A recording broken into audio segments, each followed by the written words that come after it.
The day my stepson called me a faggot. It was a Sunday afternoon when the storm finally hit. I had known it was coming, but I didn't expect it to arrive with such force. The day had been quiet and normal, until the silence was broken by a phone call from my ex-wife. She was crying, asking me why. Why had I left her after all these years? Why had I walked out of our home? I tried to explain, but the words felt empty. I had been hiding the truth for so long, hiding not just from her, but from myself. The truth that I was gay, that I had always known it, but had kept it locked away out of fear. Fear of rejection, fear of losing everything. But now, as I stood there, listened to her cry, I realized how much of a coward I had been. She loved me, and I had taken that love for granted. I didn't love her the way I should have. I never did. But it wasn't just that. It was the fact that I had lied to myself for so many years. I had stayed with her, pretending to be someone I wasn't, all the while knowing there was someone else I needed to be. When I walked out, I thought it would be the end of one chapter and the beginning of another. I thought I would finally be free to live as my authentic self. But what I didn't anticipate was a collateral damage, the hurt I would cause not just to her, but to everyone around me, especially Noah. Noah was 19, just a kid. Really, he had always looked at me as a father figure. But he wasn't just any kid. He was smart, witty, and had this quiet strength about him that I admired. He and I had always gotten along well, perhaps a little too well. We shared the same interests, laughed at the same jokes, and had late-night talks about everything and nothing at all. In a way, he was more like a friend to me than a stepson, and that, I now realized, had made things more complicated than I had ever intended. It was only after I left that things truly began to unravel. Noah's mother was devastated. Her world had been shattered, and I was the one who had done the shattering. But Noah took it harder than anyone. He had always been quiet, observant. But that Sunday, something inside him snapped. It had been building for days, his anger, his confusion, his hurt. He had always been the one who kept everything inside, hiding his feelings behind a wall. But now, with everything out in the open, the cracks in that wall were too wide to ignore. I was in the living room, sorting through some of my things when he came in. His face was pale, eyes wide with something I couldn't quite place. He wasn't just angry, he was hurt. And beneath that hurt was something else. Something I feared might be directed at me. "You're a faggot," he said, the words coming out cold, like daggers. His tone was sharp, cutting through the air between us. I felt the weight of those words, felt them land in my chest like a punch. But it wasn't the slur that stung, it was the implication. I had known for years that my sexuality would be a challenge for those around me. I had always been careful, calculated, trying to shield the people I cared about from the truth. But Noah had been caught in the middle. He hadn't signed up for this. I stared at him, stunned. "What did you just say?" His fists were clenched by his sides, and there was an edge to his voice that I had never heard before. "You heard me," he spat. "You think you're the only one who's gay, huh? You think you're the only one who gets to be themselves?" I took a step toward him, trying to calm the situation, but his anger only seemed to intensify. "Noah, it's not like that," I began, my voice low but steady. "It's not about being the only one. It's about being who I am." "No," he shot back.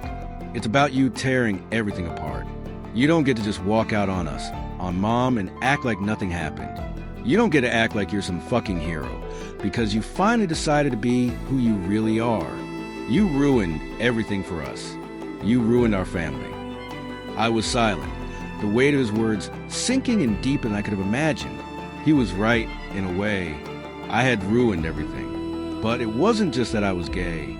It was the way I had gone about it, the way I had handled my departure, the affair I had been having in secret for months, the betrayal of the trust one had built with him and his mother. I wanted to explain, to make him understand that this wasn't just some impulsive decision. That leaving had been the hardest thing I had ever done. But I also knew that words wouldn't change anything now. The damage had been done, and the hurt was real. It wasn't just about me being gay. It was about the betrayal of the love we had all shared. "Noah," I said softly, trying to reach him, "I never wanted to hurt you. I never wanted to hurt anyone, but I couldn't keep living a lie. I know that leaving was hard, and I know it hurt your mother, but I had to do this for me. And I thought, you thought what? He interrupted, his voice rising. That you could just rip our family apart and it would all magically be okay? I shook my head, a mix of guilt and frustration welling up inside me. I didn't want any of this, but I can't keep pretending to be someone I'm not. I didn't leave because of you or her. I left because I had to, and I'm sorry. I'm so fucking sorry. He didn't say anything after that. He just stood there, staring at me, his expression hard to read. And in that moment, I realized the truth. The affair wasn't just a betrayal of his mother. It was a betrayal of him, too.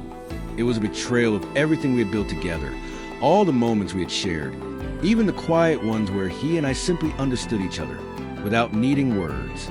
But there was more. I hadn't wanted to admit it, not even to myself.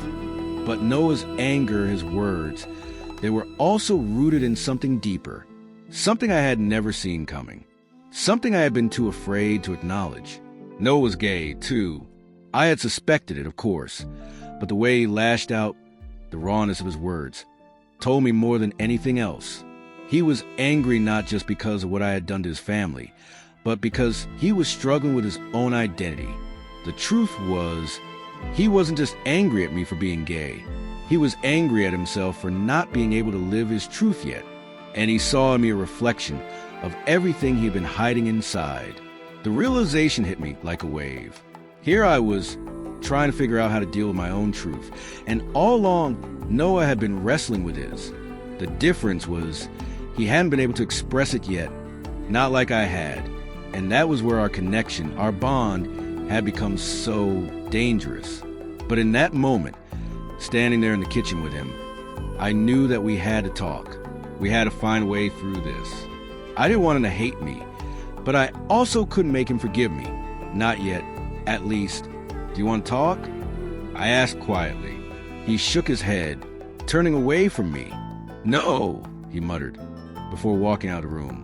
I stood there for a long time, thinking about everything that had led to this moment. The lies, the pain, the love I had felt, and the guilt I carried now. I wasn't sure how to fix things, how to mend the brokenness between us. But I knew that somehow, some way, we would have to rebuild what had been shattered. And maybe, just maybe, we could learn to live with the truth, together. Thank you for watching and sharing in this journey with me. If this video resonated with you, please remember to like and subscribe to Petals and Pride. Your support means the world, and together, we'll keep embracing our truth and celebrating who we are. Until next time, stay true, stay proud, and always bloom where you're planted.